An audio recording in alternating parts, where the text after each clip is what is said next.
McCarthy's authority is on the line as debt ceiling crisis mounts. House Speaker Kevin McCarthy will put his shaky control of the thin Republican majority on the line this week with a bid to pass a bill slashing spending that is designed to jam President Joe Biden. The standoff over the debt crisis is deepening between the Republican Speaker and the Democratic President, which could be fateful for the country and both their political careers. And the ability of each side to unify their parties and shape public opinion to avoid, or dispense, blame will be crucial. The clash is over the need to raise the government's borrowing authority within months, without which the United States will default on its debts in a way that could send the domestic and global economies spiraling and could inflict deep pain and job losses on Americans. Republicans are seeking to use the situation as leverage to gut Biden's domestic program. The president, as he moves toward making his re-election campaign official as early as this week, says the GOP must not hold the nation hostage to what he says is an extreme agenda.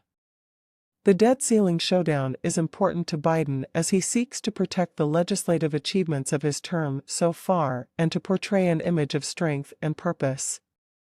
He's been building toward a re-election pitch partly by portraying House Republicans as the epitome of the chaos and disruption of ex-President Donald Trump, who is leading polls of the GOP primary.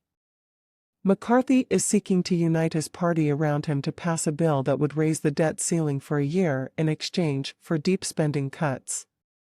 The measure would limit growth in government spending to 1% a year, block student loan forgiveness, rescind new funding for the Internal Revenue Service, introduce tougher work requirements for Medicaid, and repeal green energy tax credits in an effort to strangle Biden's attempts to create a low-carbon economy to fight climate change.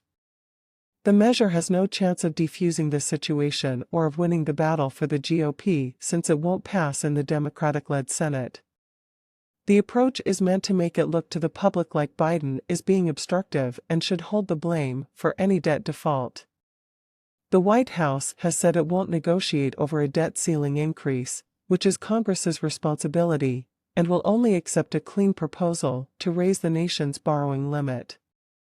The Speaker, however, on Sunday was adamant that Biden would have to climb down from that position as the country races closer to a crisis that could peak sometime this summer. "We will hold a vote this week, and we will pass it, and we will send it to the Senate," McCarthy said on Fox, claiming Republicans were the only party in Washington with a responsible plan to raise the debt limit and criticizing Biden's refusal to negotiate. He needs to show leadership and come to the negotiating table, instead of put us in default. This is risky, what he's doing. He's threatening the markets, the California Republican asserted. But the Speaker left himself little political breathing room. There remain huge questions over whether McCarthy, presiding over a tiny majority that's beset by ideological divides, can unite his troops behind his effort. And if he can't pass even this preliminary messaging bill, his authority will be in tatters. Some Republicans are demanding spending cuts that would be politically impossible for Biden to agree to. Others may refuse to vote to raise the debt ceiling whatever happens.